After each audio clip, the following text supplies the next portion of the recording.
Ada juga yang saya potong itu, kutulis di atas pipiku satu kalimat untuknya, duhai beratnya saat berpisah. Ia menjawab dengan gerakan jemarinya, kupahami pesanmu, namun untuk kita tiada lagi jalan bertemu.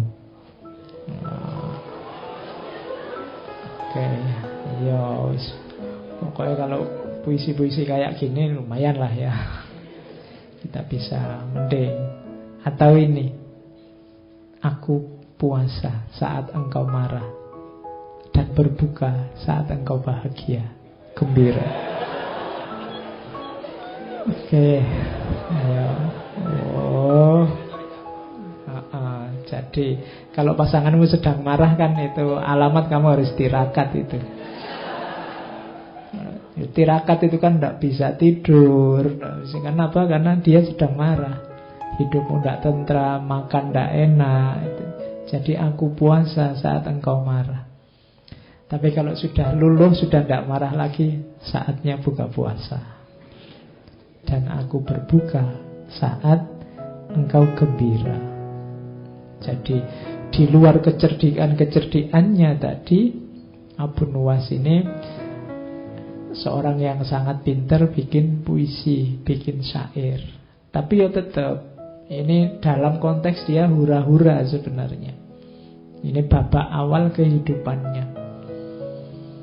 Ya sering dia dikejar-kejar tentara, dikejar-kejar laskar karena kesalahan-kesalahannya. Tapi lagi-lagi yang menyelamatkan kecerdikannya. Misalnya kalau ada cerita yang suatu ketika rumahnya digeledah. Jadi digeledah banyak barang pecah. Karena mungkin nyari-nyari jangan-jangan menyimpan sesuatu yang bisa membuat dia diseret ke penjara, mungkin begitu. Jadi, Abu Nuwas ini sangat marah, tersinggung karena rumahnya diacak-acak. Dia ingin balas dendam sama raja. Akhirnya satu ketika dia beli roti, rotinya dibiarin busuk sampai banyak lalatnya. Terus roti ini ditutup, dibawa ke depannya Harun al-Rasyid. Ini sudah misi balas dendam ini. Karena dia tersinggung rumahnya diacak-acak. Terus dia menghadap, wahai raja yang adil, saya menuntut keadilan. Katanya engkau raja yang adil, berarti harus bisa memenuhi tuntutanku. Terus Harun al-Rasyid tanya, keadilan apa yang mau kamu tuntut? Siapa yang mau kamu tuntut? Siapa yang tidak adil padamu? Terus dia bilang, lalat. Saya punya roti ternyata didahului oleh lalat, sehingga saya sekarang tidak bisa memakannya. Lalat ini sudah tidak adil pada saya. Ya Harun al-Rasyid ketawa aja. Oke lah terus maumu gimana? Tolong Baginda ngasih perintah bahwa saya punya hak untuk memukul lalat dimanapun dia ada. Akhirnya, ya wis tidak apa-apa. Untuk menghiburmu, sekarang kamu boleh kalau ada lalat kamu pukul saja. Itu Abu Nuwas sudah siap-siap bawa pentungan. Terus dibukalah roti itu, lalatnya nyebar kemana-mana. Ada nempel di kaca, nempel di mana. Dia akhirnya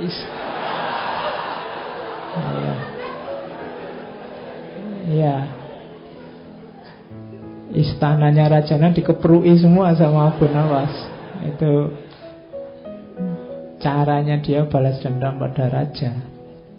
Oke, itu cerita-cerita kayak gini nanti banyak di Alfu Lailah wa Lailah, kisah 1001 malam. Meskipun nanti beberapa ulama mengkritik karena cerita itu fiktif, tapi ada beberapa nama yang harusnya tetap dimuliakan, tapi gara-gara cerita itu terus kesannya jadi. Nanti ada beberapa cerita yang kesannya, misalnya Harun al-Rasyid juga suka minum-minum. Itu banyak ulama mengkritik Alfu Lailah wa Lailah. Karena di beberapa bagian nanti muncul tokoh Abu Nuwas. Karena ya memang ceritanya selalu banyak dengan Harun Ar-Rasyid. Saya tidak tahu kok jarang sama Al-Amin. Padahal banyak syair, banyak cerita yang beliau justru dekatnya sama Al-Amin. Bahkan tadi yang kelanjutannya mukul-mukul itu, rajanya juga terus pengen balas dendam, tapi tetap kalah kalau sama Abu Nuwas. Jadi satu ketika rajanya ini ingin balas sama Abu Nuwas. Abu Nuwas diajak berburu. Nah, di tengah jalan kok mendung, mau hujan. Nah, Abu Nuwas ini naik keledai yang tidak bisa cepat, sementara raja sama pasukannya bisa naik keledai cepat.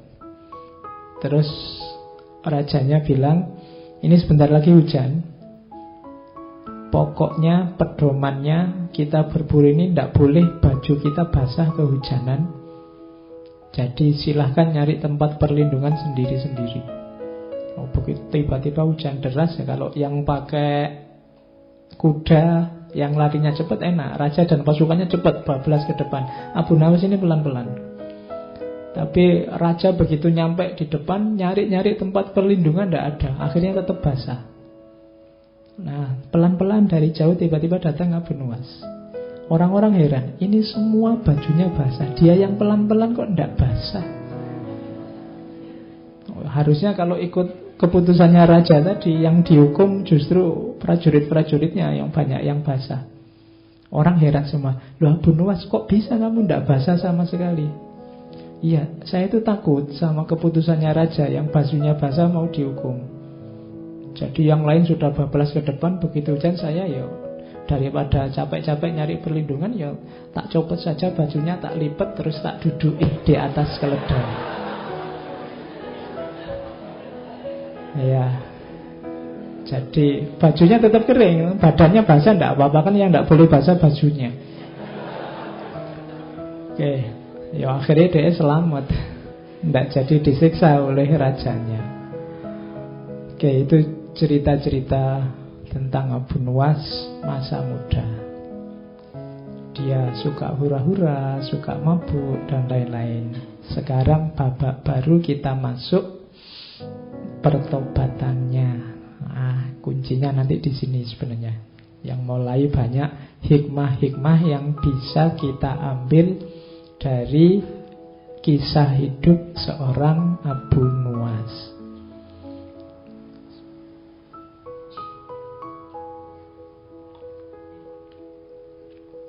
Ada versi-versi tentang mengapa kok Abu Nuwas tiba-tiba tobat. Yang pertama ada yang bilang karena di penjara. Ketika di penjara kemudian dia sadar hidupnya jadi tambah religius. Ada juga yang versi kebalikannya, versi kedua malah sebenarnya dia tidak pernah tobat. Ada yang bilang bahwa dia cuma acting aja biar keluar dari penjara. Jadi aslinya ya tetap kayak Abu Nuwas yang lama. Ada yang bilang begitu. Tapi dari syair-syairnya belakangan kelihatannya ya dia benar-benar tobat. Ada versi lain, versi kedua. Jadi ada cerita satu ketika ini malam ganjil Ramadan, ya mungkin malam Lailatul Qadar. Nah, Abu Nuwas masih tetap dengan aktivitas biasanya, mabuk. Jadi waktunya orang taraweh, waktunya orang tadarusan, dia mabuk. Tiba-tiba didatangi orang ke depannya, langsung nuding wajahnya. Orang ini bilang, wahai Abu Hani, jika engkau tak mampu menjadi garam yang melezatkan hidangan, janganlah engkau menjadi lalat yang menjijikkan, yang merusak hidangan itu. Jadi kalau kamu mau rusak, rusaklah sendiri, tapi jangan merusak yang lain. Waktunya orang tadarus, waktunya orang taraweh, kamu merusak situasi. Nah, itu peringatan keras bagi Abu Nuwas yang membuat dia tiba-tiba sadar. Entah siapa orang ini, tapi ini membuat dia tersadar bahwa selama ini mungkin dia kecewa dengan masyarakat, mungkin dia mengkritik masyarakat, tapi dengan semua yang dilakukan sebenarnya dia sedang nambah masalah baru di tengah masyarakat. Jadi orang hidup itu kan kalau bisa ya memang masalah di tengah masyarakat pasti ada. Cuma kalau bisa kita jadi problem solver. Kita jadi yang menyelesaikan masalah, bukan part of the problem, bukan bagian dari masalah. Apalagi menjadi pembuat masalah, apalagi jadi orang yang selalu bikin masalah. Nah, kadang-kadang kita ini ingin menyelesaikan masalah, tapi yang lahir adalah nambah masalah baru, yang masalah lama tidak selesai. Gayanya kita ingin menyelesaikan problem, tapi yang lahir justru problem baru, dan problem lama tidak selesai. Dan kalimat ini langsung ditujukan di depannya si Abu Nuwas. Kalau engkau tidak bisa menambah kelezatan hidangan, jangan jadi yang merusak hidangan. Merusak hidangan berarti nambah masalah. Dari situlah nanti Abu Nuwas terus sadar dan dimulailah fase baru, hidup jadi ulama. Bahkan beberapa menyebut terus dia jadi sufi. Tapi tetap lucu, enggak apa-apa ya, karena sudah khasnya beliau. Hidupnya memang tidak bisa kok kaku, dia lentur. Makanya terus kesannya dia lucu, bisa beradaptasi dengan situasi apapun. Oke, syair-syairnya banyak. Kita juga kan kenal beberapa syairnya. Ini diantaranya. Misalnya dia menasehati dirinya sendiri. Hai Abu Nuwas, jadilah orang terhormat, baik dan sabar. Ini 3 kalimat ini gabungan yang bagus. Orang terhormat, baik dan sabar. Terhormat itu kualifikasi sosial, baik itu kualifikasi individual, dan sabar itu hubungan dengan yang lain. Banyak orang yang terhormat dan baik tapi tidak sabaran. Banyak orang yang sabar dan baik tapi tidak terhormat. Banyak orang terhormat tapi tidak baik. Macam-macam kombinasi. Kalau bisa ikut Abu Nuwas, jadilah orang yang terhormat, baik dan sabar. Nah, ini dia memarahi dirinya sendiri. Waktu telah merusakmu dengan harta dan keinginan hanya demi kesenanganmu. Hai pendosa besar, ampunan Allah itu lebih besar daripada dosamu. Sebesar-besarnya sesuatu masih lebih kecil dibandingkan ampunan Allah yang paling kecil. Ini menasihati diri untuk tobat. Tobat yang beneran. Yo, kayak kita ini sebenarnya ya sudah waktunya untuk tobat. Cuma kita kan masih ragu-ragu. Mbok ya tobat yang beneran. Yang beneran loh ya. Beneran itu berarti tidak diulang, janji tidak diulang lagi, kemudian tidak secara sengaja mengulang dan seterusnya. Jadi pertama-tama dia memarahi dirinya untuk mau bergerak bertobat, menyesali yang dilakukan sebelumnya dan tidak mengulang di masa depan. Dan ini kelihatan simpel tapi berat. Kalau istighfar sih iya, cuma istighfar kita kan sering istighfar formalitas. Nah, kalau Abu Nuwas ini istighfarnya mantap karena dosanya banyak. Kita kan sering istighfarnya enteng karena kita merasa tidak banyak dosa. Jangan salah, Abu Nuwas sebelumnya juga merasa tidak banyak dosa. Dia merasa kalau dia mabuk, kalau dia hura-hura, ya memang sudah seharusnya begitu. Hidup sekali mau apa? Kan tadi logikanya begitu. Mabuk tidak apa-apa daripada sholat masuk neraka. Logikanya tadi kan begitu. Jadi orang itu ketika ada di wilayah, ketika dia salah, biasanya dia tidak merasa salah. Maka butuh momen-momen kesadaran bahwa aku ini banyak salah. Kalau ingin istighfarmu mantap, kamu harus sadar bahwa kamu banyak kelirunya, banyak salahnya. Cuma kesadaran bahwa aku salah ini sering tertutup oleh kesadaranmu bahwa kamu itu tidak terlalu banyak salah. Setiap orang lebih dominan merasa bahwa aku ini sudah benar begini ini. Kalau kamu tak tanya satu-satu tetap merasa hidup kayak saya ini Pak yang benar dan baik. Rata-rata begitu. Jadi kesadaran yang mengemuka bukan kesadaran bahwa aku ini banyak salah dan mungkin sekali sering melakukan kesalahan. Tapi biasanya yang mengemuka dalam hidup kita itu kesadaran bahwa aku ini sudah benar. Hidup seperti ini loh yang bagus.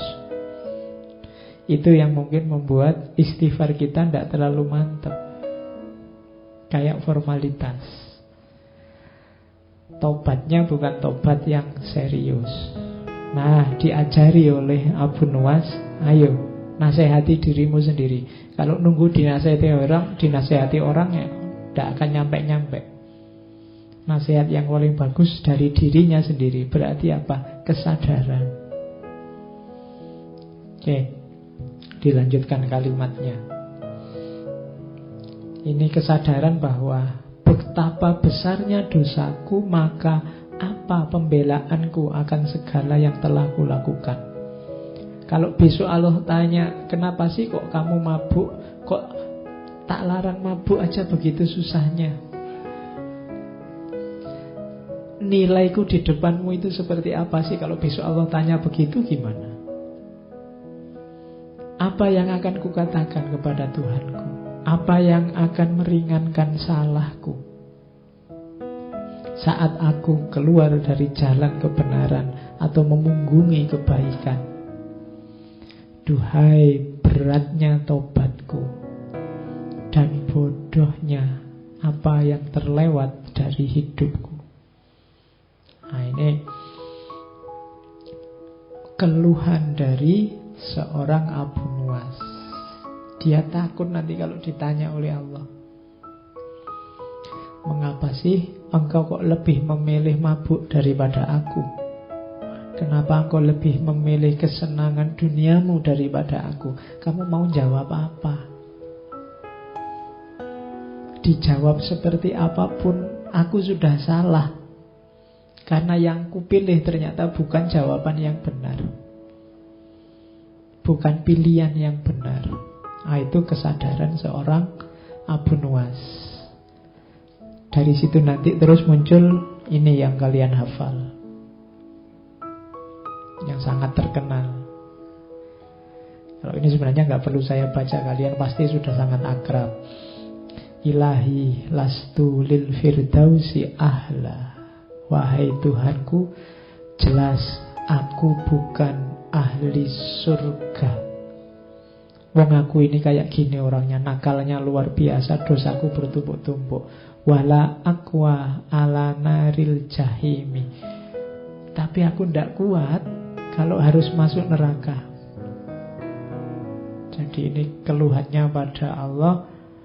Ya Allah, aku ini masuk surga tidak pantas, masuk neraka tidak kuat. Itu malaikatnya bingung mesti. Biar pantas masuk surga gimana? Fahab li taubatan wafir dzunubi. Maka ya Allah, anugerahi aku taubat dan ampuni dosaku. Jadi ini ada pelajaran dari kalimat ini bahwa taubat itu hakikatnya adalah anugerah dari Allah. Maka berdoalah untuk dianugerahi taubat.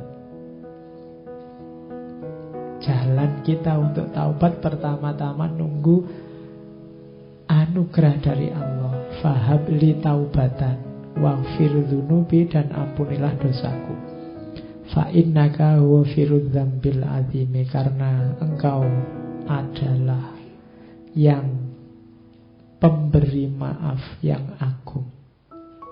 Jadi ya Allah, aku ini masuk surga tidak pantas, masuk neraka tidak kuat. Sudahlah ya Allah, ampuni aku, kan engkau maha pengampun. Ringkasnya begitu. Dzunubi misla a'dadir rimali, dosaku ya Allah sebanyak jumlahnya pasir. Jadi kalau ada padang pasir, pasirnya seluas itu, dosaku sebanyak itu. Maka satu-satunya jalan keluar hanya fahabli taubatan ya dzal jalali. Satu-satunya aku selamat nanti, bisa ke surga dan terhindar dari neraka, hanya kalau engkau menganugerahi aku pertaubatan. Wa umri nakisun fi kulli yaumin, padahal umurku detik demi detik berkurang, setiap hari berkurang. Nakisun fi kulli yaumin wa dzambi zaidun kaifah timali, sementara dosaku terus tambah umur tambah dosa. Kaifah timali, bagaimana aku menanggungnya ya Allah? Itu munajatnya seorang Abu Nuwas. Ilahi abdukal asi ataka, wahai Tuhan, hambamu yang penuh dosa ini datang padamu. Mukirrong bidzunubi wa qad da'aka, menyatakan, mendeklarasikan dosa-dosanya, wa qad da'aka, dan berdoa padamu, memohon padamu.